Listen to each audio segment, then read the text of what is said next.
સાથે અભ્યાસ કરતા મારા મહિલા વિદ્યાર્થી મિત્રો, આજે હું તમારી સમક્ષ ગણિતના વિક્રમશીલ વિસ્ફોટ શ્રીનિવાસ રામાનુજન વિશે થોડું કહેવા આવી છું. રામાનુજન માત્ર એક ગણિતજ્ઞ નહોતા, પરંતુ ગણિતના મહાન કવિ હતા. તેમણે એવી સૂત્રો અને સંખ્યાની રચના કરી જેને સમજવા માટે આજે પણ વૈજ્ઞાનિકો ઘણી મહેનત કરે છે. રામાનુજન એક મહાન ગણિત શાસ્ત્રી હતા. તેમનો જન્મ 22 ડિસેમ્બર 1887ના રોજ તમિલનાડુના કોઈમ્બતુરના ઈરોડ ગામમાં થયો હતો. તેમનો જન્મ એક ગરીબ બ્રાહ્મણ પરિવારમાં થયો હતો. તેમની માતાનું નામ કોમલતાંબર અને પિતાનું નામ શ્રીનિવાસ અયંગર હતું.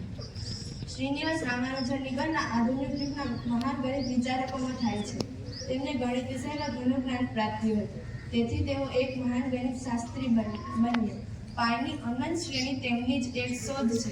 ગાણિતિક સમસ્યાઓને હલ કરવા અને ગણતરીને સરળ કરવા રમત સિદ્ધાંતની રચનામાં તેમનું મહત્વપૂર્ણ યોગદાન છે. વિશ્લેષણ તેમજ સંખ્યા સિદ્ધાંતના ક્ષેત્રમાં તેમનું ગહન યોગદાન આપ્યું હતું.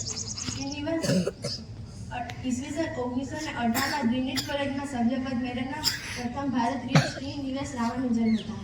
આ ગૌરવ તેમને ગણિતમાં યોગદાન બદલ પ્રાપ્ત થયું હતું. કમનસીબે તેઓ લાંબુ જીવન જીવી શક્યા નહીં. 26 એપ્રિલ 1920ના રોજ માત્ર 33 વર્ષની વયે આ મહાન ગણિત શાસ્ત્રીનું અકાળે મૃત્યુ થયું. તેમનું જીવન સૌના માટે પ્રેરણારૂપ છે. શ્રીનિવાસ 125મી જન્મજયંતિ અવસર પર ભારત સરકાર દ્વારા વર્ષ 2012ને રાષ્ટ્રીય ગણિત વર્ષ તરીકે ઉજવવામાં આવે છે.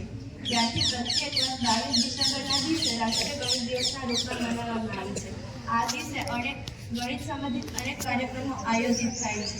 રામાનુજનનું જીવન આપણે એ શીખવે છે કે પ્રતિભા, મુશ્કેલી અને ગરીબી ક્યારેય બંધાઈ નથી જતી. ફક્ત મહેનત, વિશ્વાસ અને યોગ્ય માર્ગદર્શન જોઈએ છે. ચાલો આપણે પણ શ્રીનિવાસ રામાનુજનની જેમ જિજ્ઞાસુ, મહેનતુ અને નિષ્ઠાવાન બનીએ અને આપણી ક્ષમતા વિશ્વ સમક્ષ સાબિત કરીએ.